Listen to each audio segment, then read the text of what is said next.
So welcome to the Node.js package maintenance team meeting for October 20th, 2020.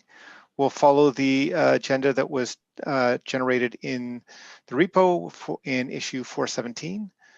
Before we get started, does anybody have any announcements they'd like to share? Roy, would you like to share what we just did about 5 minutes ago? Oh yeah, we just got a new patch release for NPM CLI. We're following up with patches for V7, and I guess the big announcement for today is V15, right, for Node.js. Right. Yeah. Thanks, Beth. That's right. Any other announcements before we move on to the tagged issues? I learned how to write a GitHub action, so I can do that now. Yay. Okay, let's move on to the first issue then. So the suggested list of modules to help get support info into. That one, oops, sorry, I'm just trying to open that up. That one we opened after discussion last time. I thought I'd commented in that I'm going to work on node add-on, adding it to node add-on API. Seems like the short list should be the packages in the PKG.js org, right? Yeah. We should dog food first. Yes, for sure.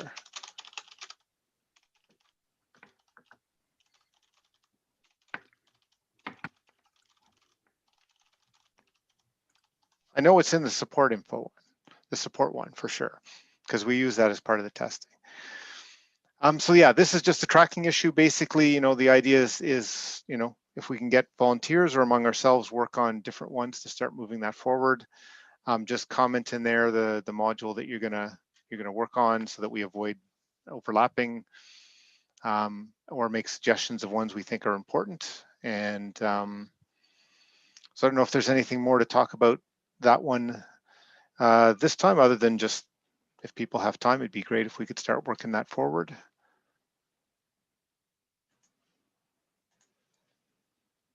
Okay, so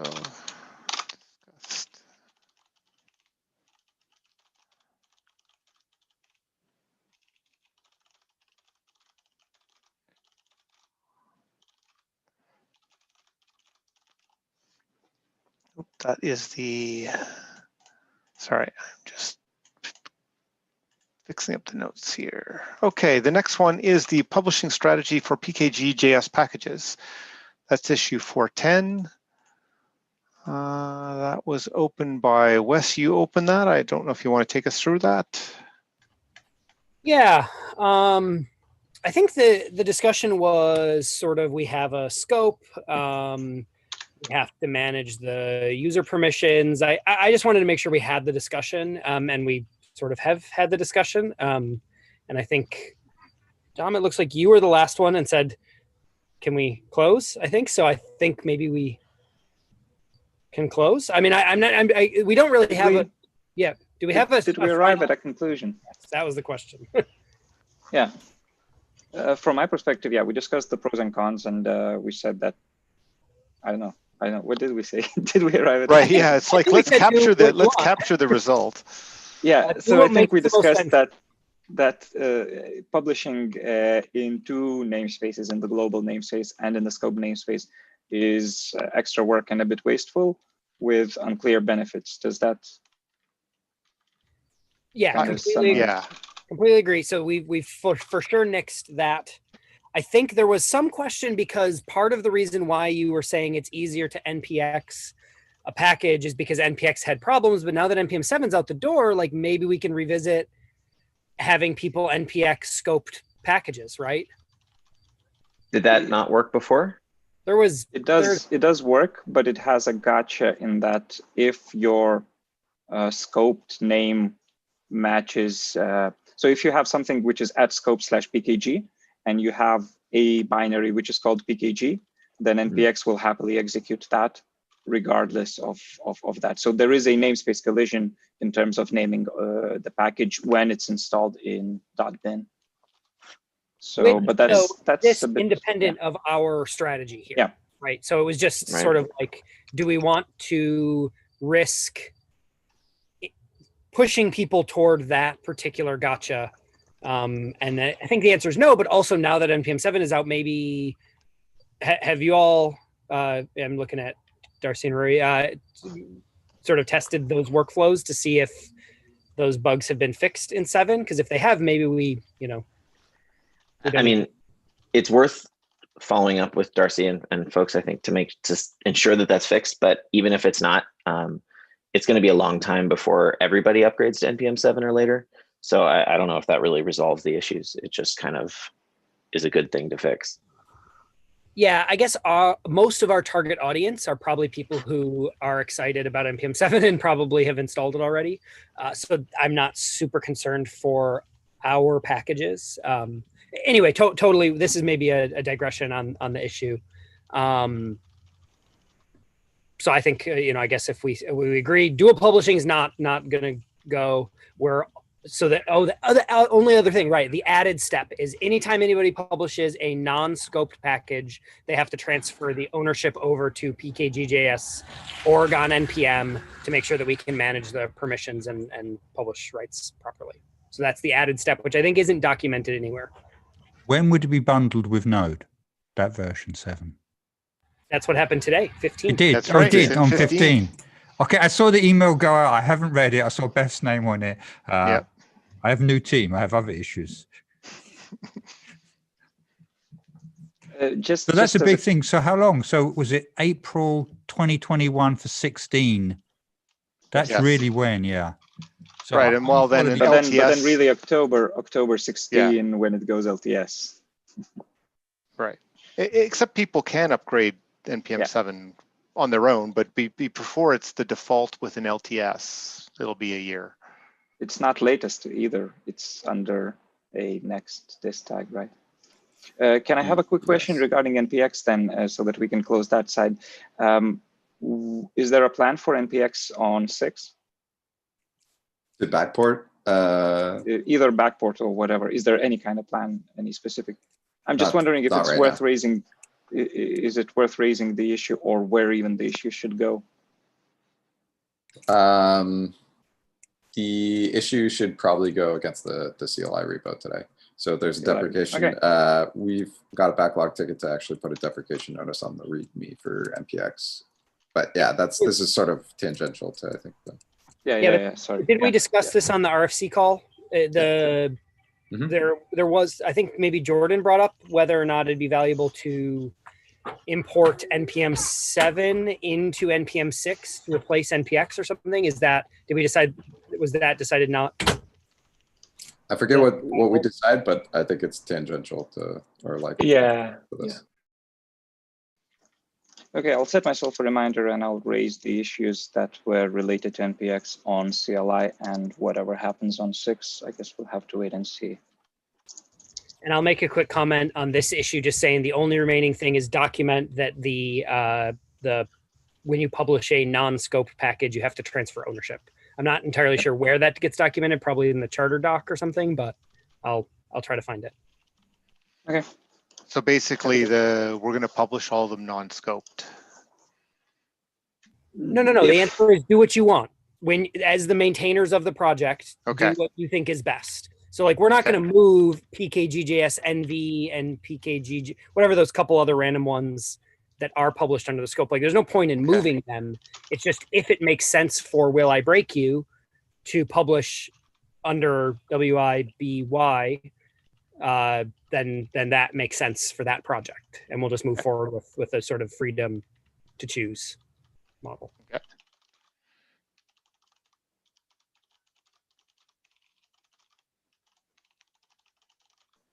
So you're going to put that update into the issue, right?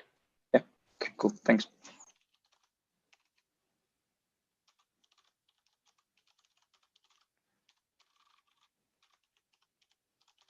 Okay, I think I've got that in the notes too, just as our final thing. Anything more on that one before we move on?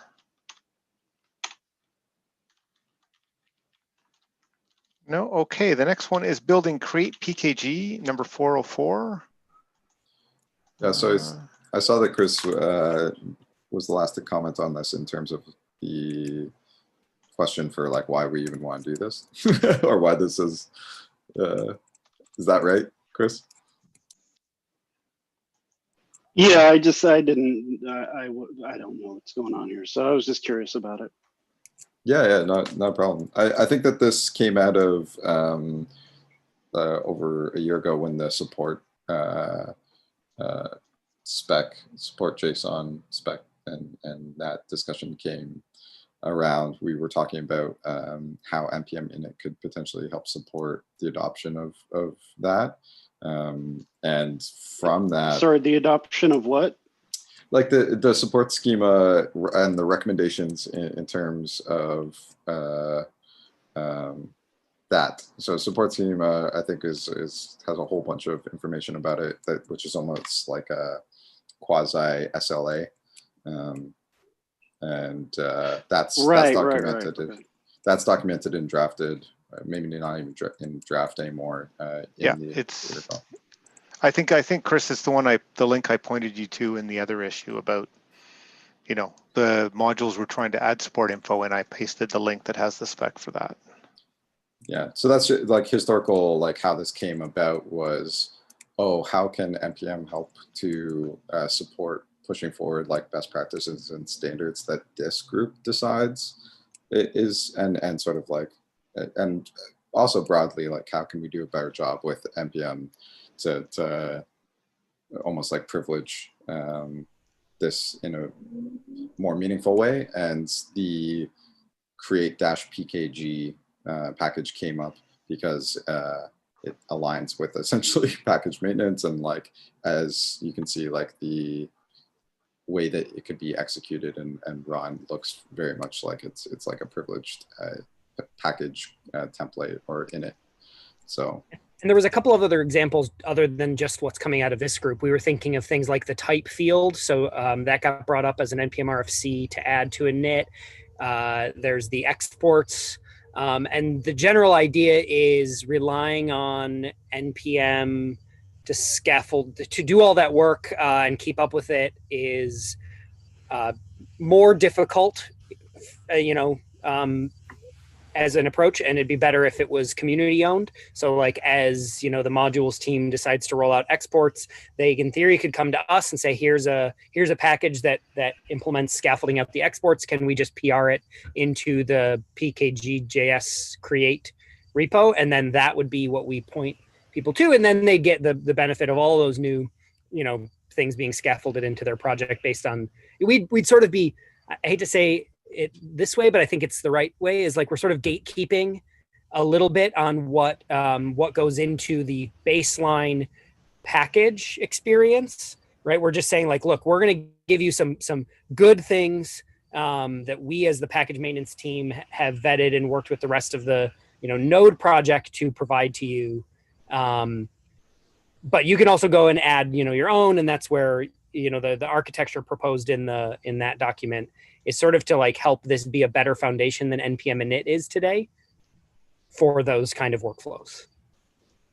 Okay, that makes sense. I think you answered questions I was going to ask, but didn't. But yeah, community owned seems like a good idea.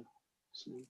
Yeah, it keeps npm init also lightweight. Like that's the other thing. Like we don't have to support like a broad spectrum of, and again can happen outside of, can be supported outside of our backlog. Yeah, not having to be in the middle of every change is useful.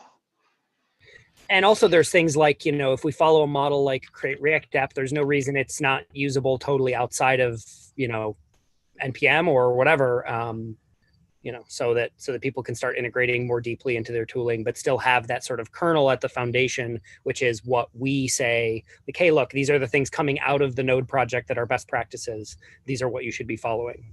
So. Yeah, so that's to, I think, give an update of why we're doing this and why this like looks advantageous. In terms of an update, I haven't had any time based on recent doubling down of efforts to get npm out the door to work on this. I'm not sure if Wes, you have any updates.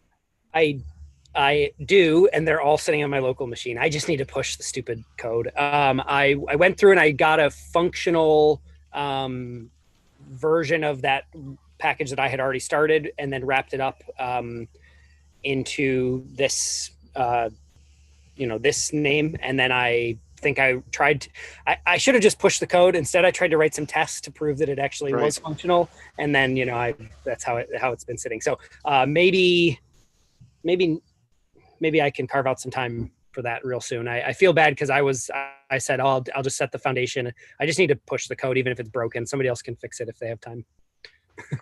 Yeah, I think that's good. People can look at it. And you actually try to cut like a first, even if I'm not sure what version we're at based on the fact that we've transferred over ownership of the create package, but could we even try to get like a first version like published or like a pre-release? Maybe. Yeah, technically that's what I have. That like I said, I sort of left off with incomplete tests, and I was being a perfectionist when I probably shouldn't have been. But I think probably it was functional before all this code was stuff I wrote a couple of years ago, mostly. So like it was pretty functional. So we could probably just push it as a beta and get, the ball rolling. Sounds good. Okay. Sounds good. Anything more on that one before we move on? Real quick, was this intended to be like an interactive tool or, yeah, okay. Well, a little bit of both. So the way specifically the problem, the code that I have that is there is specifically to solve the fact that it should be invocable in CI. It should be something you could integrate into your own more robust scaffolding suite. So say you have like a Yeoman generator that your team uses, instead of you having to like re-implement what we provide, the goal would be that you just import our package and you can call it in a Yeoman context. And it shouldn't get like in your way in that regard. So it has a JS API that should support all the features. It has a CLI, and it has a CLI with interactive mode. Cool.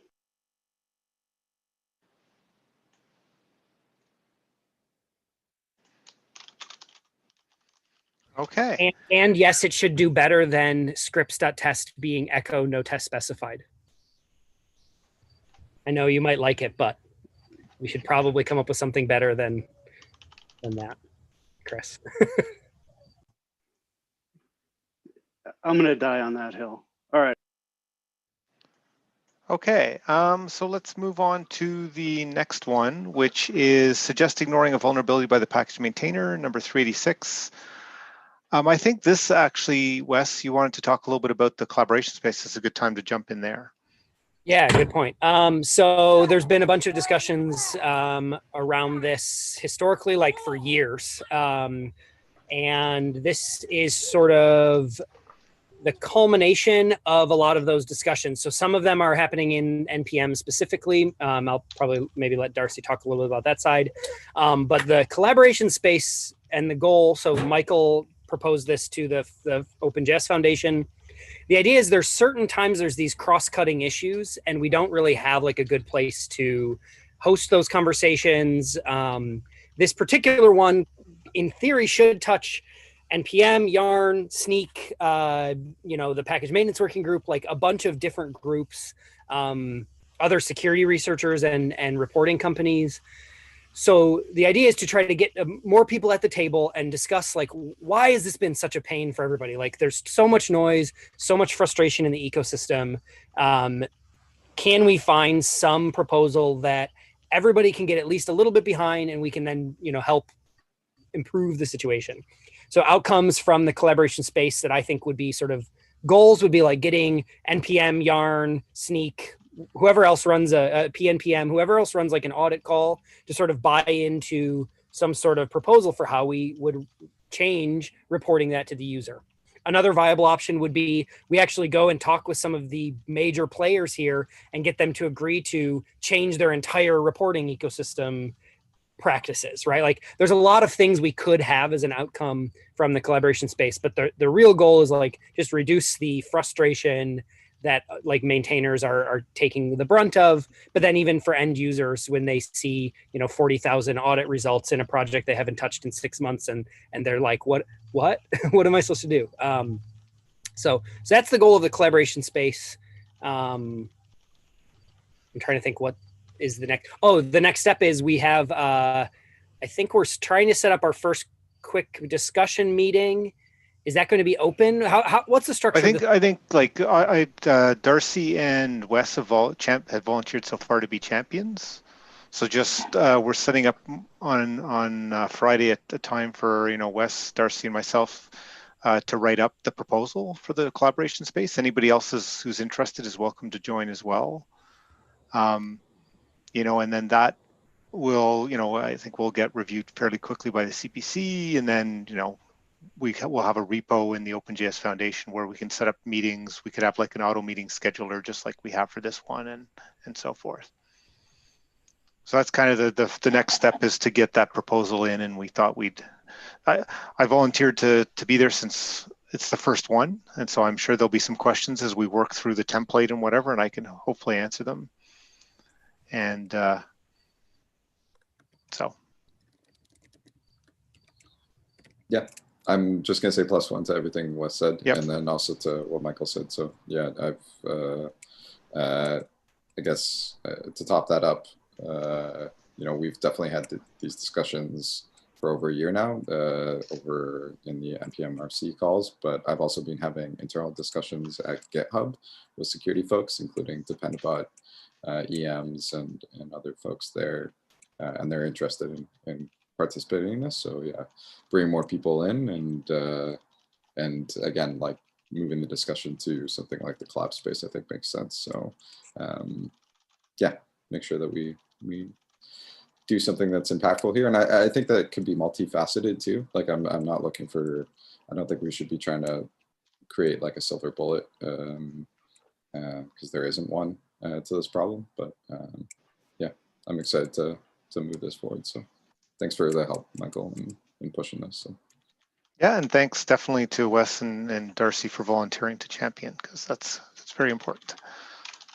So yeah, I think in terms of the message, if anybody would like to be invited, so Chris, if anybody would like to be invited, just shoot me a message and I'll invite you. So I see Chris, who I'll add, and if anybody else wants to join, just let me know. Again, the idea in that meeting is the outcome is an actual proposal. So we will have to get down to work to exactly. We will be editing a PR that says, hey, this is what it is. Hopefully it's not too long. We have a template, so I'm hoping, an hour, we should easily be able to do that. And that's just to kick things off too. It's not, yeah, right? This is just to open up the collaboration space, and then. Exactly. Like, it's like, here's the explanation for why the collaboration space makes sense. Here's the champions. And here's what we want, here's what the group needs to move forward, like a repo or the Zoom meeting or whatever, that just a quick outline of the resources that we think make sense to start.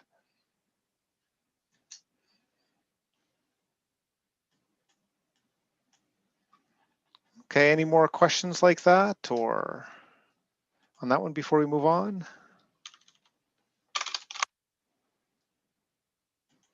If not, let's move on to 271. 271 is PKGS org for workgroup supported tooling. Opening that up. I'll just quickly chime in that I did get the moderation onboarding doc updated to include covering the PKGS side and onboarded the moderation team. So I've checked off the moderation team access and TSC members access. I think we just have, let's see, I think Dominicus has already had mentioned a few things: added WIBI, detect node support and depends to PKGS NPM org, created teams for the above, and added the Node.js Foundation account to all the above teams. So thank you very much for that. Did we add that? Did we add that on NPM side as well? This is about the NPM side, yeah. Yes. So I think the only things unchecked were 2FA publishing and add Node.js Foundation account on NPM. So now I think that might be what you just did, right? The Add Node.js Foundation account. So we can check that off. Yep. So 2FA publishing was the only one that's left. I'm not sure that that's actually totally related. Like we could, whether it needs to be a blocker or not, but. Did we, I don't remember, did we switch to enforce the? We did not. I was just checking. So I had reached out to the one person who hadn't had it, but now that we added Node.js Foundation, 2FA is disabled on it. So I think we can enable it still. Yes. Do we need to also up Node Foundation to owner? Probably, right? The only reason it's added is so that it can add other collaborators. Which I think you need to at least be admin. Okay. So I'm just going to go for owner just because. Okay. Well, I also just mentioned it doesn't have 2FA on it. Who runs that account? I created it. The difficulty is that it's like a shared account. So in the npm 2FA, as far as I know, is like it's not easy to set up so that we'd have shared people who could access it. At least the last time I looked. I don't know if Darcy, Roy, you can share the seed between yourselves. Right. So we'd have to somehow. Presumably, you have some secure way of communicating that. We definitely have a place we can store that. There's some implementations that allow you to export the seed easily, and others that don't. Either way, though, couldn't we just put it on? Couldn't we just save it into the LastPass and just say the first time somebody needs it, we can deal with it then? Right? Like we don't need, people aren't logging into this all the time. It's not like it's a big deal. No. I mean, if we can export the seed, we have a place to save it. Like the build working group has a bunch of secrets. I think as I remember, it's just that for that one, I'm not sure you can just export the seed, or maybe you can now. So you can always export the seed. It's inside the QR code. So you get the QR code. I just rotated my 2FAs last weekend. So yeah, it's in the QR code, and you can just use. Yeah, you'd probably need some sort of software that can do that. But I know that the optic tool that we built for 2FA, it can scan QR codes and it will give you back the seed. So okay, maybe if you can give me, if you can point me some info on how to do that, I have access to the account and can log in to turn it on. And if you can help me figure out how to export the QR code then, or export the secret, I can also store it. I just wasn't sure how to do that in the past. So. Yep. Okay. But I would turn on, like we can turn on 2FA for publishing regardless, because we never intended people to be able to publish with that user anyway. Yeah, so where do you do that? Because I'm looking here and I can't find it. I was just going to do it. It's not at the org level. You have to do it at the package level. Okay. So I did turn it on all the ones I had published, but I guess we'll have to go through the list. So that will be something we'll have to add to the to-do list when people create a new package. They'll all have to go and turn that on. Unfortunately, right now, there's been subtle improvements and some stuff backlogged for improvements around this. As I'm sure you've seen, published tokens also just came. And, yeah.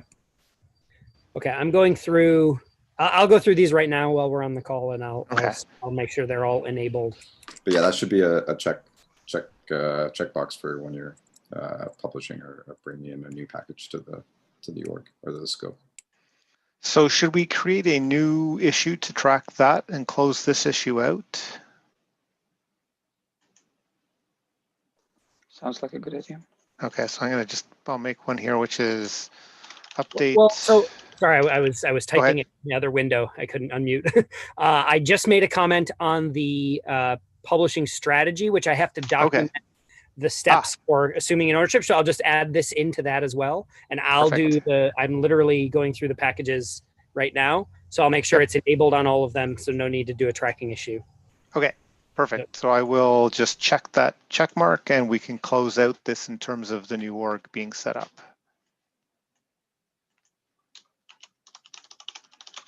Thank you to everybody who helped make this happen. It was a bit of a long journey, but thanks for all the hard work, and it's good to have it in place.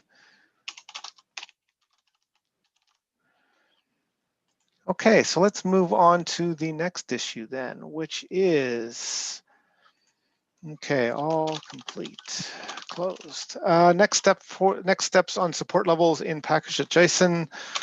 I think we've covered that under the suggested list of modules 413. Is there anything else people think we should talk about right now on that one? I'm kind of thinking that's the next step is basically to basically try and get, work to have it added to some, as well as the work we're doing in the create PKG. That's another area where like having it included is part of the default, but I think we've got those two covered. So just sorry to backtrack here. Yeah. Multiple of the, so all, I'm just making sure all of the current global, so unscoped packages, my user who is admin on PKG.js cannot edit the settings on those packages. So I don't know if there's something. How come? Okay, missing, I'll take a look. but, Yeah. Yep. I don't have access to create PKG, but I'll take a look at the other ones. Oh yeah, I skipped create PKG, but I do have access to that. So, and that is already turned on. But yeah, dependence, will I break you, and detect node support. I can't edit.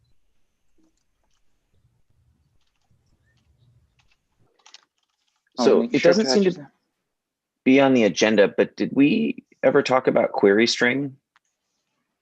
Nope. In the meeting? I think it's probably was added after the meeting was generated. Well, so I don't even know if the appropriate label's on the issue. I just remembered that was filed and didn't remember if we'd talked about it. It appears to be now. Yeah. So, okay. But anyway, yeah, it would show up in the next one, but let's add it in. That developer seems to be still active, though. I went and checked up after that. So is it just a case of contacting them, and perhaps it doesn't need to be published? It is complete. There's not a lot in there. I checked. Perhaps he's happy with the way it is. I mean, the README says maintainer needed, and although there's a few people that have, the implication from looking at that closed issue is that he, because of all the incidents, he doesn't want to pass on maintainership. In other words, he doesn't want to maintain it, or they don't want to maintain it by themselves, but they also don't want to be the next event stream. So it does kind of seem like a trusted part of the node organization would be a help to this maintainer, because they can be assured, hopefully, that adding us as anyone in this group as maintainers does not expose the package to those security concerns. So the issue link I'm looking at is number 29 on the query string repo. I just hopped to the npm package to its repo to the first link in its README. Thank you. And there is an issue somewhere on the package maintenance repo, but I also don't have that on hand. It's 418. Cool. So yeah, I mean, if the maintainer is content to just like never publish it again and just leave it as finished, then that's also fine. But that also seems like it would be helpful to kind of close outstanding issues and pull requests and update the README to indicate that, and perhaps npm deprecate everything and so on. And if that's not what they want to do, and they also don't want to maintain it, then it also seems like perhaps, it's a worthy module to request that we take over. And forgive my unawareness of the depth of package.json/npm, but could it also, is there a process here for things like this where you can add a flag or piece of metadata to package.json, try and get the maintainer to do one last publish that says, go over here, or I guess not like a post install, but kind of like that where you can flash a message that say, hey. Yeah. So you don't even have to do a publish. You can do npm deprecate specifier at Right. version range and pass a message that will be displayed on install. So we don't even have to publish any updates, just update the repo and then like npm deprecate it if that's in fact what they want to do. So they may not want to do that. I don't know, but like, should we just take an action item to contact him? I can follow up on that. Just say, look, we'll contact him. We'll make the best effort to contact them and ask them these questions. What do you want to do? What's your intent? Is your intent just to leave it, and do you want to mark it as deprecated? And we'll just follow up with that, because it does have quite a few. Was it 12 million downloads? 12.5 million a week. Yeah. That's quite a lot, and it had like 4,000 or was it 12,000 dependencies? I can't remember when I looked. Well, the npm's website says 2,900, but you know, like that also doesn't include dev dependents, so who knows? It could be much larger. Is this? Yeah, I mean, it's. Sorry. I was just gonna say, maybe is this also an opportunity for us? So I know some of our initial conversations have been about, you know, how to help projects get maintainers, but in a case like this, is there maybe a playbook for, so you want to deprecate or, you know, we can make the rules up, down, like, you know, precedents. Yeah, exactly. So playbook one could be like, you know, first, you know, create an issue in your repository, and then potentially also create an issue with the package maintenance. Say you're looking for some help. You know, if you can't effectively transfer ownership, then maybe the next best thing is to, you know, update the README, put it in maintenance mode, maybe even go so far as like deprecate. And at least then there's some kind of steps, because to different points, you know, at some point maybe something's just kind of done and, you know, it's just good the way it is, or at some point it just also is, you know, not intended to carry on past a certain point. And so maybe there's legitimate cases where transferring is not the right solution, just kind of spinning the project down is the right. I mean, I think we should maybe start sketching out some rough drafts of what that like kind of guidebook might look like. But I think that the most useful thing will be to actually have that be informed by a case study that we did, where we like made, where we kind of, because we're going to be making for each package, right, a lot of case by case decisions that like, what's like, so for query string, let's say the combination of what the maintainer wants with its download, you know, like its reach with what's the best choice for this package, right, is that's, we're going to have to be asking ourselves a lot of questions to like decision tree our way to what we do. And those questions are worth documenting. And like, even if we don't know what the other answers will be yet, just saying we asked ourselves this question and this answer led us down this path, right? And then as we add more case studies, we will be able to flesh that out, and we may end up with a relatively robust rubric for how packages that we haven't looked at can make those decisions for themselves. Yeah, it's effectively using this opportunity as like pilot to get to a first draft, and then just iterating on it from there as more cases inform options. Or maybe part of it is also from like a self-service perspective, maybe what questions or, you know, what could a maintainer ask of themselves in terms of like, you know, what do I really want from this? You know, do I just want to hand it over? Like, you know, but yeah, to your point, you know, could we also, in the process of this, help present questions that they could ask themselves, of things to think about as you think about what you want to do with your package? And then based on what you want to do, it's like kind of a choose your own adventure. You want to deprecate, you want to transfer. It could be a progression, right? It's like, okay, I tried finding other people, no one's stepping up to help. I really can't do this, but I want to be a responsible member of the package community. Then it's like, all right, if, you know, nothing else works, and maybe we recommend like try it for a month or 3 months or something, make the issue in this repo, and then maybe if it's not what you wanted, but there's no other option, then maybe the final stage is like, then just deprecate, because at least then you communicate that, you know, no one else listened, maybe the people will listen in the console, you know, and at least know, you know, then it's not just like, I just sold it to a bunch of, you know, whatever. I don't want to get into the nano defender issue, but, you know, whatever. We do have a doc in the drafts from before for deprecate guidelines. Okay, I can Great.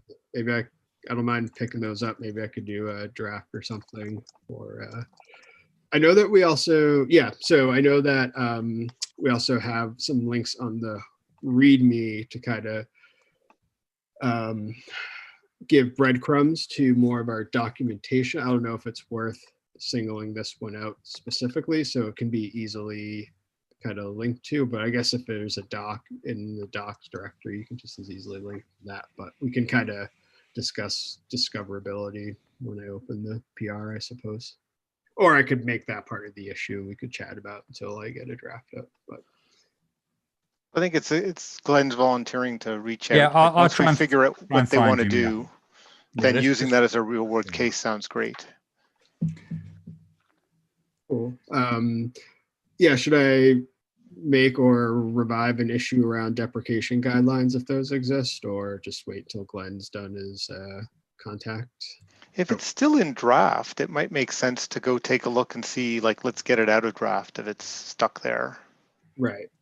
Okay, yeah, I got a top level item. Let me see if I can that. If it's already done, then it's more like whatever, figure out what from Glenn when he talks to them what they want to do, and then if it's deprecation, we can look at what we've got there already to validate it, or if it's something else, try and work on that one. Okay, yeah, there's a.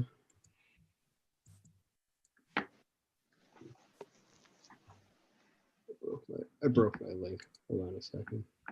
Docs, drafts. Oh yeah, deprecate guidelines. Yeah, it's pretty complete. So yeah, it's probably wasn't in my tracking document. So well, let me paste it in if anybody wants to check it out. I don't know if it's just something we want to get out of drafts anyway. So PR might be just to move it, gets at least on the agenda for discussion. And then, I think a PR to move it out of draft would be good. Like if we haven't had any more input on it, it would be good to PR and have the discussion to see if we're happy or.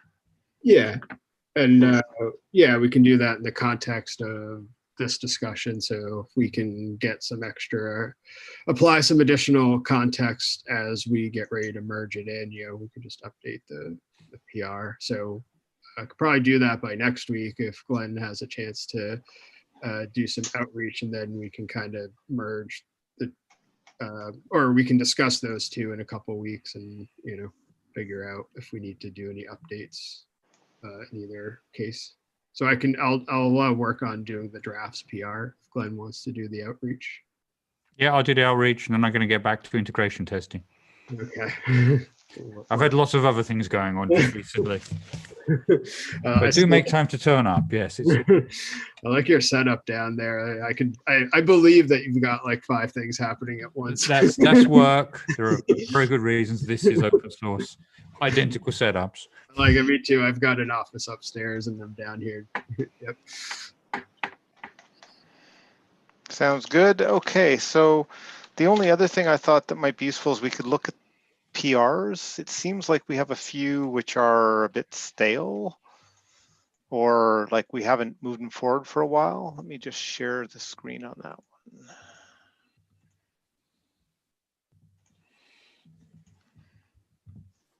So the first one I just took a quick look at, it looks like Wes had commented. I'm just going to ping Mike Samuel and say, hey, are you still planning to move forward on this one? Here, maybe I'll just do that right this second.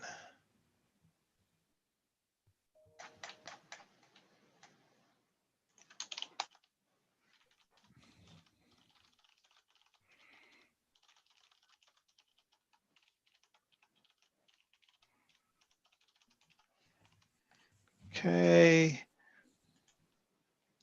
Next one, dependency management. This one, Dominikas, you opened. Yeah.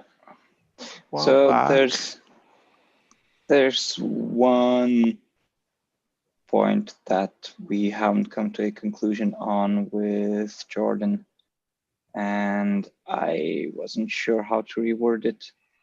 I'm not sure if it's this one, but yeah, so that's why I've been putting that off for a while. I need to find a way to reword it so that we're both happy with the wording. So yeah, unless somebody else can chip in. I'm just reading it. Yeah, I think I mean, this was a while ago, but I think yeah, that's that comment on the last comment there is, I think it's a good idea to consistently and frequently emphasize the downsides to having a shrink wrap in packages. We shouldn't it would be a bad thing if we accidentally encouraged people to do that. Yeah, I think there was one more point in there. This particular one, I don't mind, although we do have that mentioned somewhere in the text. I think it was more about the decision whether you want a dependency or don't want a dependency, and whether building your own or taking one from the wild is that this one? Or? Something we should be recommending or not recommending. And let me see. No, okay, so let me. I think it's this one.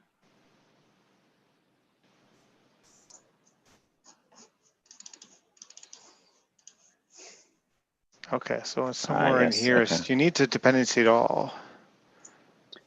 Yeah, so this one is there's a minor trend with like some folks in the ecosystem where they kind of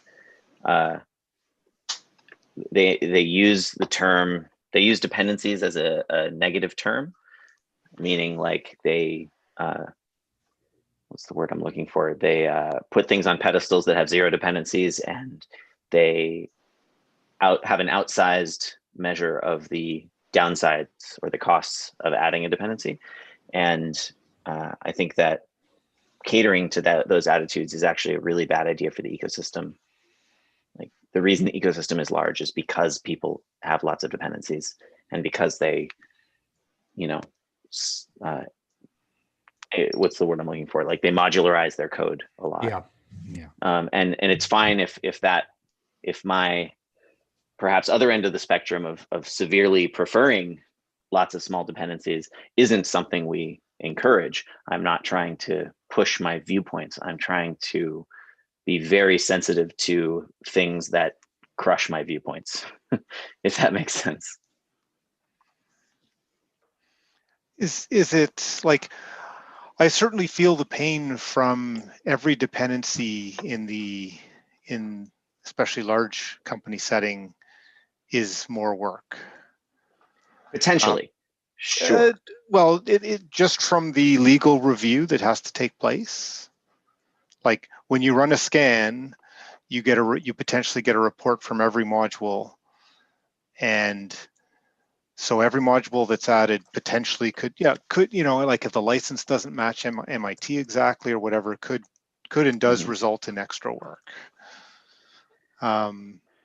Yeah, I mean, there's always, this is true in general terms, but like in my experience, when you run like a tool like licensee to, make your legal team happy with your dependency graph, you have a list of licenses that they're cool with, which are usually MIT, ISC, Apache 2, and perhaps a few others, and that covers like 95% of your dep graph. And there's definitely some, so it's not the addition of a dependency that's a problem, it's the addition of a dependency with a license that's undesirable. And similarly, like the addition of a dependency with a security vulnerability, or the addition of a dependency with, a compile step or something. Like it's fine to be nuanced in those discussions, and I'm certainly not trying to suggest that, at least in any official documentation, that more dependencies is always better. But I think that it's important that our documentation, just as we would want to avoid a strong push towards a viewpoint, I think it's really important that we avoid encouraging FUD in the other direction. Can we look at the latest edition of this text, because it's been changed? This is an outdated version. Yeah, let me bring that up, because in that thread, I have a comment which links to the commit, which rewords that. Or we can do it this way as well. Sorry. Okay. So Yeah, where it's so okay. this is Should you build it yourself? Yes, line 28. okay.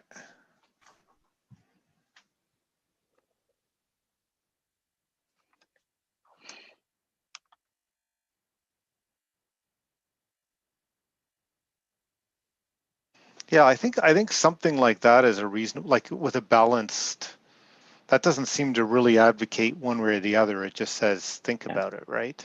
Yeah, and I apologize if I since I've clearly failed to look at the update. This looks fine to me. I think that this isn't as strong as a document I would want to write for myself, but it is definitely it avoids the strong concerns that the original phrasing gave me. So I think this is great, and thank you for updating it.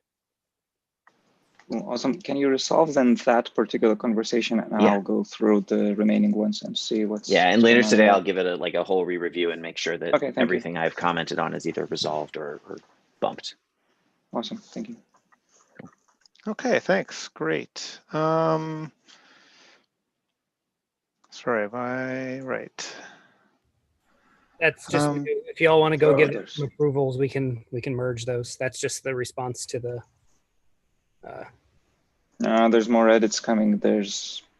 I haven't followed what's happened to Greenkeeper posts, Nick, and we haven't had a response and update there. So there's probably some more edits that need to be made there. But yeah, thanks. Okay.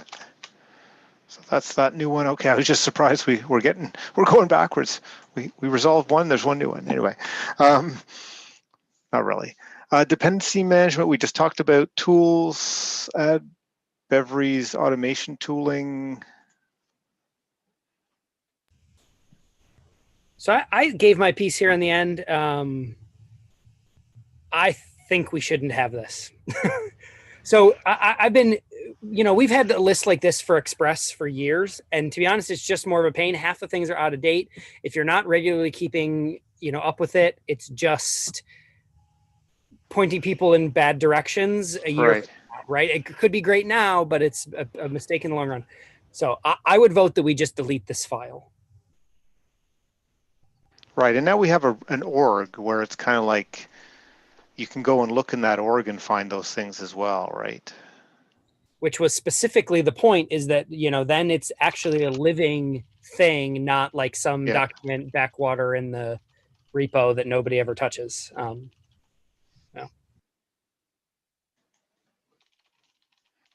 So yeah, I agree. We should just delete it, I think.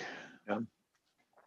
The other challenge is if we're maintaining a list, then subjectivity comes into play about what goes in the list, and everyone may or may not agree that these particular packages should be added.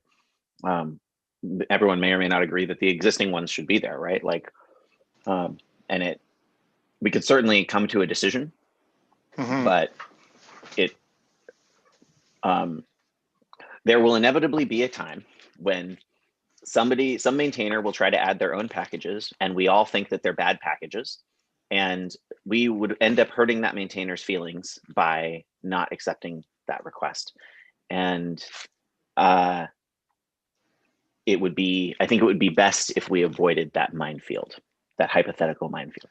I think this file said they were ones that were maintained by the working group. So not just anybody could. And I think this one falls into the condition of no, these are not things maintained by the working group, so they don't really fit in.